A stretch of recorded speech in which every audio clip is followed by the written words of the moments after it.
আপোনাৰ লগত গাড়ী এখন থকাটো বৰ্তমান বিলাসিতা হৈ থকা নাই, বৰ্তমান ই নেচেচিটিত অৰ্থাৎ দৰকাৰত প্ৰয়োজন হৈ গৈছে।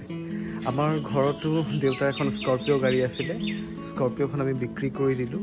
যিহেতু গুৱাহাটীত স্কৰপিঅ'খন ডাঙৰ গাড়ী হিচাপে পাৰ্কিঙৰ ক্ষেত্ৰত আমাৰ বহুতখিনি অসুবিধা হয়, সেইকাৰণে দেউতাই এইবাৰ তাতকৈ এটা অলপমান সৰু গাড়ী কিনিছে। এখন সৰু গাড়ী এখন আজি আমাৰ ঘৰলৈ আনিম। আমি আজি এতিয়া গাড়ীখন আনিবলৈ গৈ আছোঁ। যিহেতু গাড়ীখন মই নিজেই চলাই আহিম, গতিকে মোৰ গাড়ীখন ঘৰত থৈ আমি এতিয়া উবাৰ অহালৈ বাট চাইছোঁ। উবেৰ আহিলে আমি উবেৰত উঠি কিয়া মটৰ্ছ গুৱাহাটীলৈ ৰাওনা হ'ম। আপোনালোক সকলোকে আদৰণি জনাইছোঁ মই মোৰ channel life sing eat and ট্ৰেভেললৈ। আমি গৈ আছোঁ এতিয়া গাড়ী কিনিবৰ বাবে। উবেৰখন অহালৈ আমি ৰখি আছোঁ।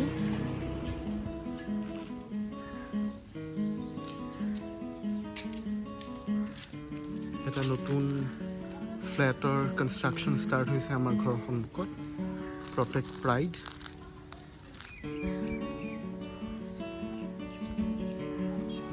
আহি গ'ল, এতিয়া উবেৰত আমি যাওঁ কিয়া মটৰ্ছ। ব'লক।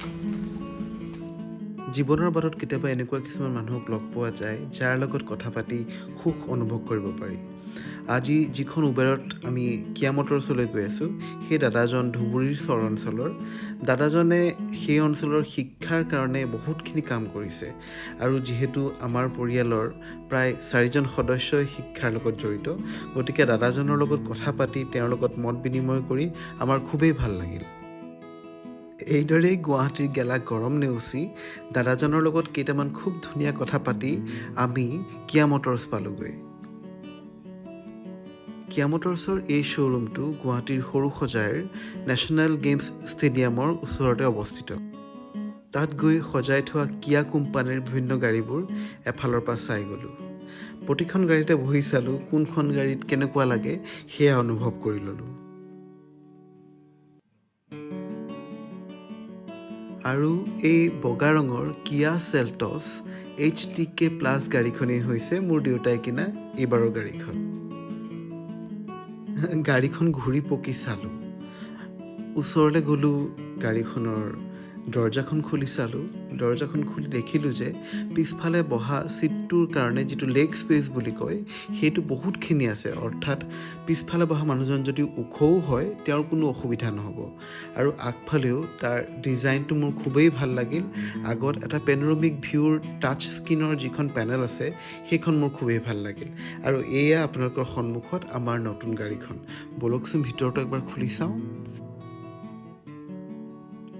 দেউতাৰ নতুন কিয়া চেল্টছখন মই লাহেকৈ খুলিলোঁ, আৰু ভিতৰলৈ চাই মোৰ এনেকুৱা অনুভৱ হ'ল যে মই কেতিয়াকৈ ষ্টেৰিঙত ধৰিম, কেতিয়াকৈ মই ৰাস্তাৰে গাড়ীখন চলাই যাম, সেই কথা ভাবি মই নিজে ৰোমাঞ্চিতও হৈ পৰিলোঁ। কিয়া মটৰ্ছে যাতে গাড়ীখন কোনো অসুবিধা নোহোৱাকৈ গাড়ীখন ভালদৰে চলি থাকে, তাৰ বাবে বিঘ্নহৰ্তা শ্ৰী গণেশৰ এটা মূৰ্তিও আমাৰ গাড়ীত লগাই দিলে। তাৰ বাবে মই কিয়া মটৰ্ছ কৰ্তৃপক্ষক বহুত বহুত ধন্যবাদ জনালোঁ। এতিয়া ব'লক আগবাঢ়োঁ গাড়ী ডেলিভাৰী পৰ্বলৈ। দেউতাক কিয়া কৰ্তৃপক্ষই এখন খুব ধুনীয়া গামোচা দিলে, লগতে এটা গিফ্টো দিলে, আৰু সেই যে ডাঙৰ কাঠৰ চাবিটো যিটোক লৈ মানুহবোৰে নতুন গাড়ীৰ সন্মুখত ফটো তোলে, আমিও এখন তুলি ল'লোঁ।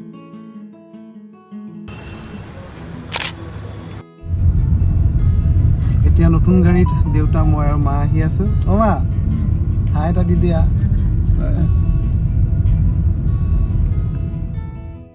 আমাৰ হিন্দু ধৰ্মৰ নিয়ম মতে সকলো শুভ কাম আৰম্ভ হোৱাৰ আগত বিঘ্নহৰ্তা গণেশক পূজা কৰা হয়। গতিকে যিহেতু নতুন গাড়ীখন আনিছোঁ, নতুন গাড়ীখনত পূজা দিবৰ কাৰণে আমি এতিয়া আহিছোঁ যোৰাবাটৰ গণেশ মন্দিৰলৈ। ব'লকচোন। গণপতিক ধুনীয়াকৈ চাকিকেইটা দি দিলোঁ।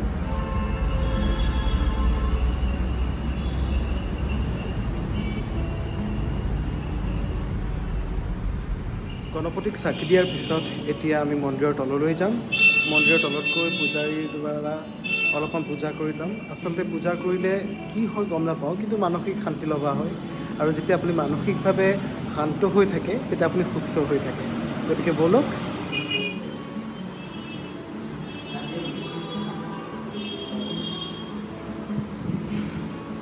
ফটো মাৰিব পাৰিনে?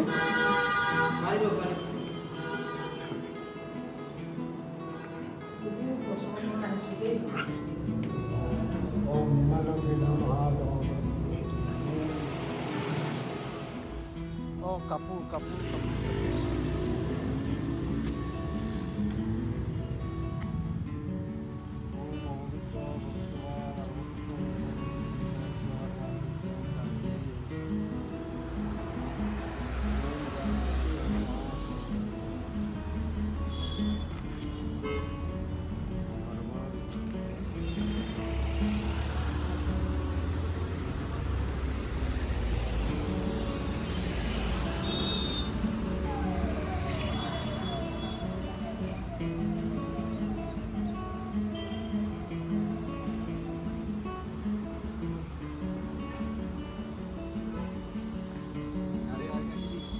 আঁকি দিয়ক।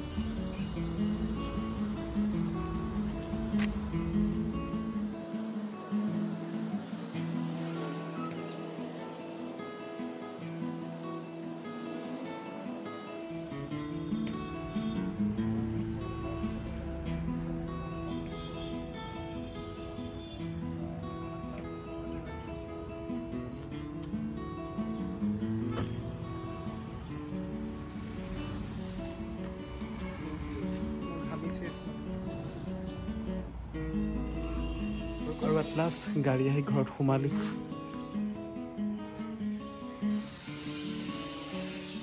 আৰু বন্ধুসকল, আপোনালোক সকলোকে ধন্যবাদ জনালোঁ মোৰ এই নতুন ভিডিঅ'টো চোৱাৰ বাবে। আমি আকৌ লগ পাম। আজিলৈ আহোঁ। ধন্যবাদ।